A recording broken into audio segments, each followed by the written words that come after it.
It's over! He's done it again! Unbelievable! Oh, straight into the roof of the net. Nice one. Straight down the middle. So a good performance from both teams. Hello and welcome to Firstpost. I'm Rupha Ramani. Let's get started.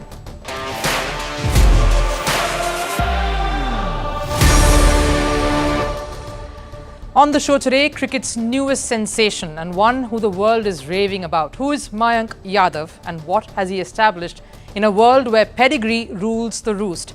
When we speak of pedigree, can Cristiano Ronaldo's name be too far behind?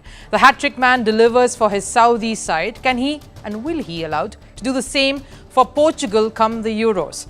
Sticking with football and superstars, here's one whose Spanish dark humour, dry wit and sarcasm is just as fantastic as his footballing genius. What makes Pep Guardiola a watchable guy on and off the field? Stay on for this, but first, Sports 360. Singapore has reportedly opted out of hosting 2026 Commonwealth Games. They say they cannot host the Games. The Commonwealth Games Federation is struggling to find a new host. Earlier, Malaysia opted out of hosting the 2026 Commonwealth Games, citing financial concerns. And last year, Australian state Victoria too decided to withdraw its bid due to soaring costs. Over in cricket, Sri Lanka beat Bangladesh by 192 runs in the second test to seal the series 2-0, chasing 511 to win in the fourth innings. Bangladesh were bundled out for 318. Sri Lanka's Kamindu Mendis was the player of the match for his all-round performance. Cricket's Big Three, Board of Control for Cricket in India, England Cricket Board and the Australian Board are reportedly in talks of reviving the Champions League T20 tournament. The T20 League was last played in 2014 and was won by India's Chennai-based franchise. The club-based tournament saw the participation of the top T20 teams from around the world. Disgraced former Spanish football president Luis Rubiales was detained on his Spain return for over corruption investigation. Rubiales is suspected of receiving illegal commissions while negotiating a deal to hold the Spanish Super Cup in Saudi Arabia. And the All India Football Federation, or AIFF, has suspended Executive Committee member Deepak Sharma for allegedly physically assaulting two women footballers in the Indian state of Goa. The two footballers accused Sharma of assaulting them on the night of 28th of March. The Goa police arrested Sharma on Saturday and an FIR has been registered.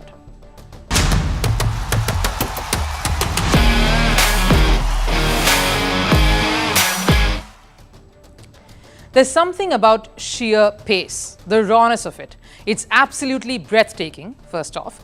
The sight of anything fast and supersonic speedy because it's untapped, unmolded and unhindered. Innocently dangerous. In cricket, they say the sight of a massive six or the most graceful cover drives perfectly executed is magical, almost godly. But nothing comes quite close to the most perfectly nailed Yorker that has gone past the defense to break the stumps with the sound that can bring a whole stadium to its feet and gasp. That's the beauty of Mayank Yadav. All of 21, sheer pace, the most perfectly smooth action. Gold chain flying, fists pumping. The whole of India is hailing a sight of pace coupled with accuracy that they have not witnessed since Jasprit Bumrah burst onto the scene. You can tell if you watched cricket and have been wowed by the West Indian fiery bowlers, the fire of Babylon fame, the W's as they used to say. Or if you, like I, were born a little later, you saw some of the Aussie bowling greats led by Glenn McGrath, the tenacious South African pace led by Alan Donald and Dale Steyn, or the Pakistani fire-breathing Lankies led by Akrams and Wakars and the Imran Khans of the world. Nothing beats the sight of pace. And not just pace, controlled, accurate and lethal pace. That's what makes a fast bowler a deadly fast bowler. That's what makes Mayank Yadav truly a dangerous Mayank Yadav, the youngster that cricket world now is raving about. India's Virender Sehwag, who knows a thing or two about facing the fast bowlers, says Mayank is that X factor for Lucknow. He says what impressed him most was his accurate line and length. Ian Bishop, West Indian cricketer, who probably has the authority to stamp his remark on a fast bowler for obvious reasons, calls him the child of the wind. That's his moniker now and truly fits. And here's why. He's broken the speedometer in this tournament. He bowled the fastest delivery this season, 156.7 kilometers per hour, that is 97.3 miles per hour. He basically broke the record set by himself in his first match against Punjab, where he clocked 155.6 Ks or 96.7 miles per hour. And if you look at the top speeds in the league overall, Mayank Yadav is not too far behind some of the fastest, snapping at a record set more than a decade ago by someone like Sean Tate. So who is Mayank Yadav? Some snatches of reports say his father Prabhu Yadav struggled to find a place that would take him in to train because a family of very modest means implied all coaching centres were far too expensive.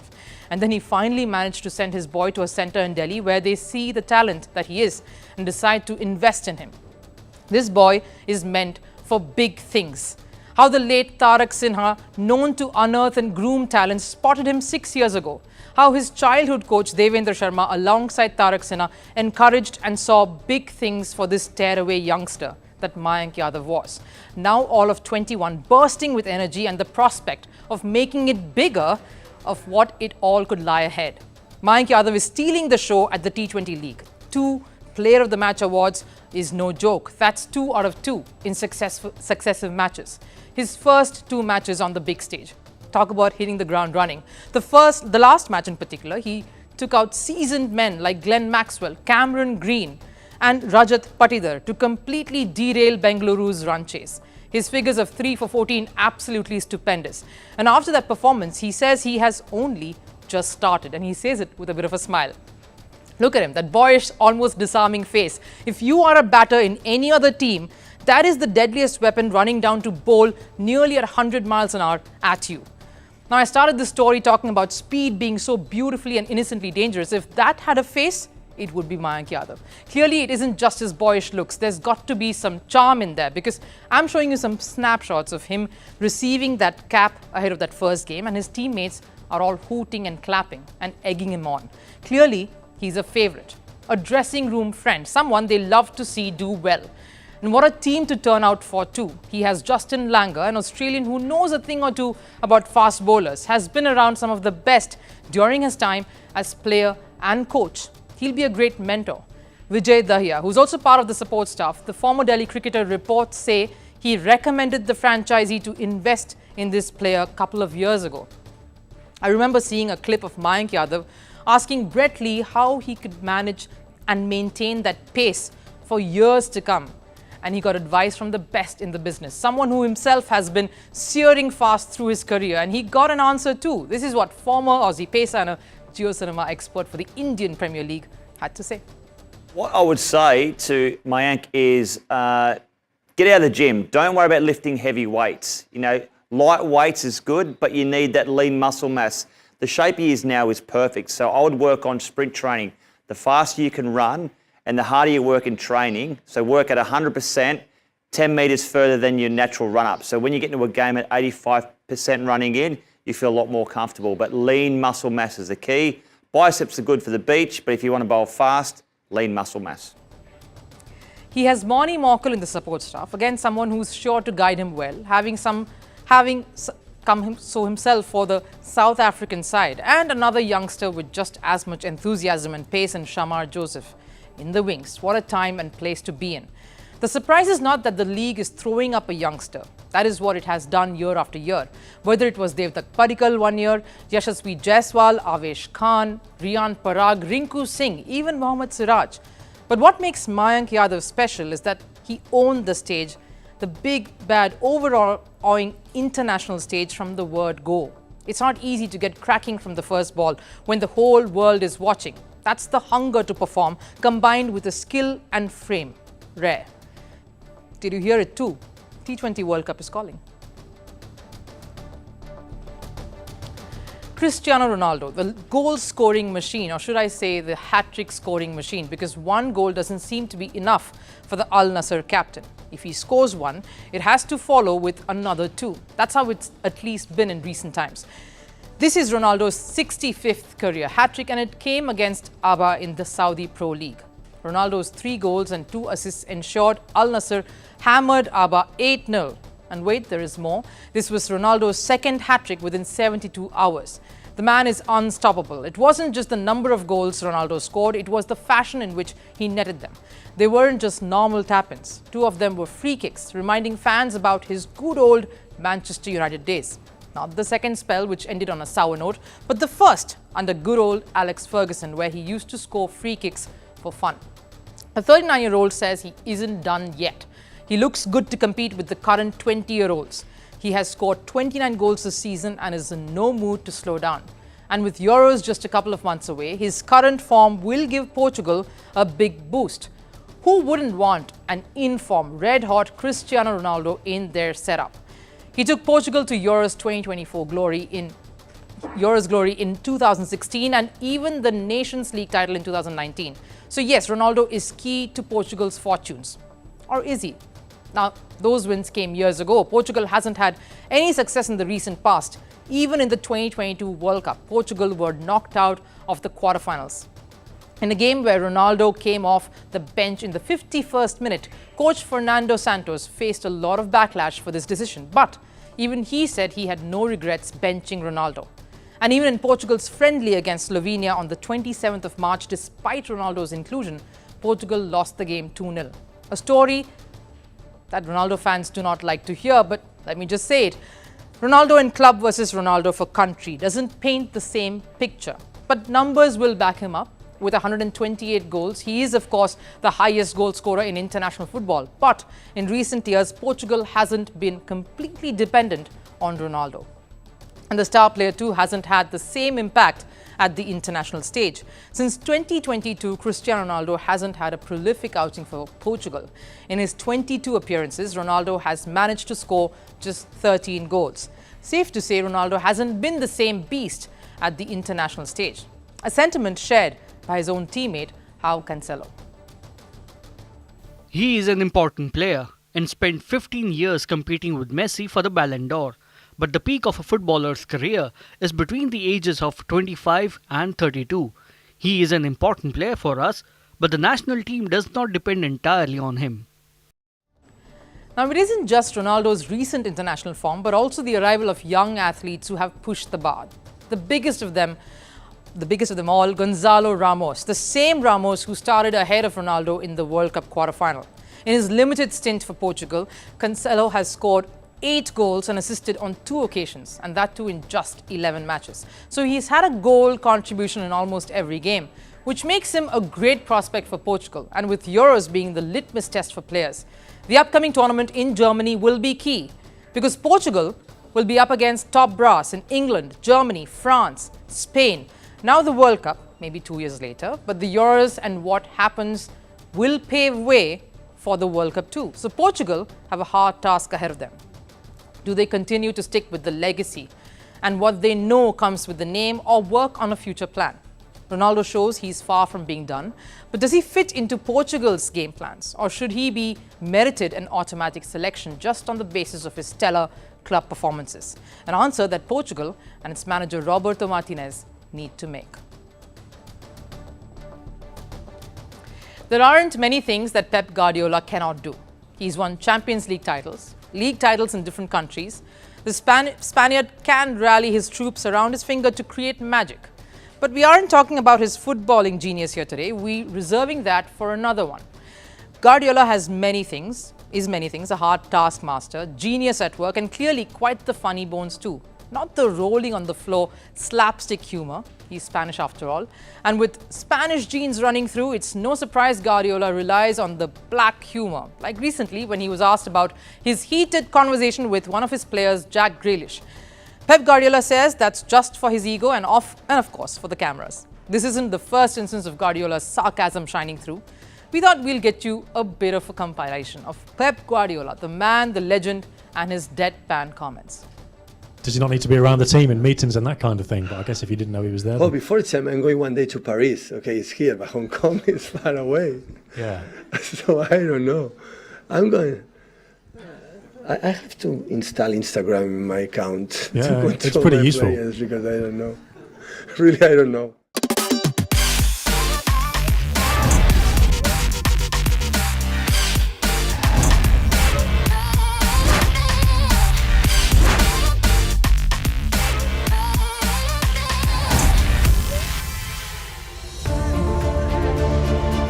Pep Guardiola, manager of a football team, and not just any football team. It's one of the most prestigious clubs, Manchester City. And that deadpan expression is his trademark when it comes to delivering dialogues. Guardiola is a beast on the field. Animated, ready to pick fights with referees and opposition managers. A colourful character. A manager who brings that extra edge, that extra spice to any contest. And the fun isn't just restricted to his on-field antics. It's a field day at the press conferences. Like when he was asked recently what his heated discussion with one of his players, Jack Grealish, was all about. No, I'm the famous person of the team. And I don't recognize, and I need the cameras to my ego go to sleep with incredible satisfaction. So that is the reason why. So always I try to criticize the players there and let them feel that how bad they are, and especially when Erling scores 3 goals, the compliments has to be with me, not with them. That's why I use the cameras to do it there. So my advice next time, don't film us, it will not be a problem. He doesn't just kill that question with his sarcastic remarks, alluding himself to being a bit of a megalomaniac too, but almost fell short of telling the journalist to do something better than ask a drab question. Guardiola's Spanish wit-back humour at its best is unsurprising, and he does enough on the field to get the camera zooming in on him anyway, so really tough luck telling them not to film him. With all his yelling, arguing, jumping, excitable gestures, and on occasions talking to himself in the dugout, all while sitting on the sidelines. Guardiola is a walking, talking film that you can catch anytime City is on, with popcorn and a beverage to just pass your time. Guardiola is unabashed on the football field. We've seen enough instances of that. And just as cavalier off it, no holds barred. It comes in his DNA. Like when he called Calvin Phillips fat, that he had gained some pounds. It created a massive uproar. The player came out months later to say that he was hurt. That should have elicited some apology from Guardiola, right? Oh, the apology came, but not without a hint of sarcasm in it. He said, "Yeah, I'm sorry. Once in 8 years is not bad, but I'm so sorry. I apologize to him." Typical Guardiola, almost telling his player to grow up and lose those pounds. It's football we're playing, and Guardiola's jibes are not just reserved for players and hapless journalists quaking in their shoes while asking him questions. International federations are at the mercy of his endless wit and charm too. Listen to this. We will not watch the games. We will rest, and when they arrive on Thursday, we will see which players survive or not. So I don't know. Hopefully, yeah, it's a wish. So it's difficult sometimes in that period. Give all the players away for friendly games when we're part of the decisive part of the season. So, but schedule is a schedule. Or what about the time when Dani Alves, yes, the infamous Dani Alves, who's out on bail now, once claimed that Guardiola's coaching is better than getting intimate? Let's pause for a nanosecond to just reflect on the irony of this statement. Yup, done. And then show you Guardiola's response. I prefer the sex. Burn. Guardiola's sarcasm is incredible. Like when Zlatan Ibrahimovic said he didn't think Guardiola could make Erling Haaland any better. His ego won't let him. And Guardiola snaps right back with due diligence. No prep required. He says, he's completely right. In this club, my ego is beyond every other person. I don't like it when Erling scores goals. I'm so jealous. I said, Erling, please, no more goals, otherwise the newspapers won't talk about me. Yes, Ibrahimovic is right. He can write another book. I probably didn't deliver this with the punch that Guardiola brings, but you get the picture. Classic Guardiola delivers the dialogues and keeps that stoic expression to bring it home. And we simply love it. They say humour is often a way to say the truth. And Guardiola's added sarcasm and that dark humour charm nails it every time. Time for last serve. Mumbai may have had a poor start to the T20 league this season, but they sure look like they're in the right spirits and still got the smiles about them. They've restarted their age-old tradition of punishing the latecomers to their activities, meet and greets and sessions.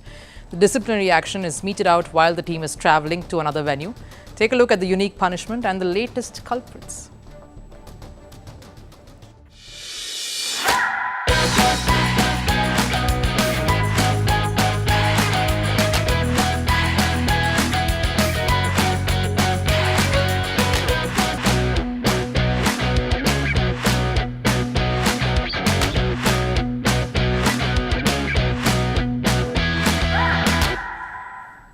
Just waiting for that positivity to translate on the field as soon as possible. But that does it here on First Sports. Thank you so much for joining in. I'll see you again tomorrow. Till then, take care.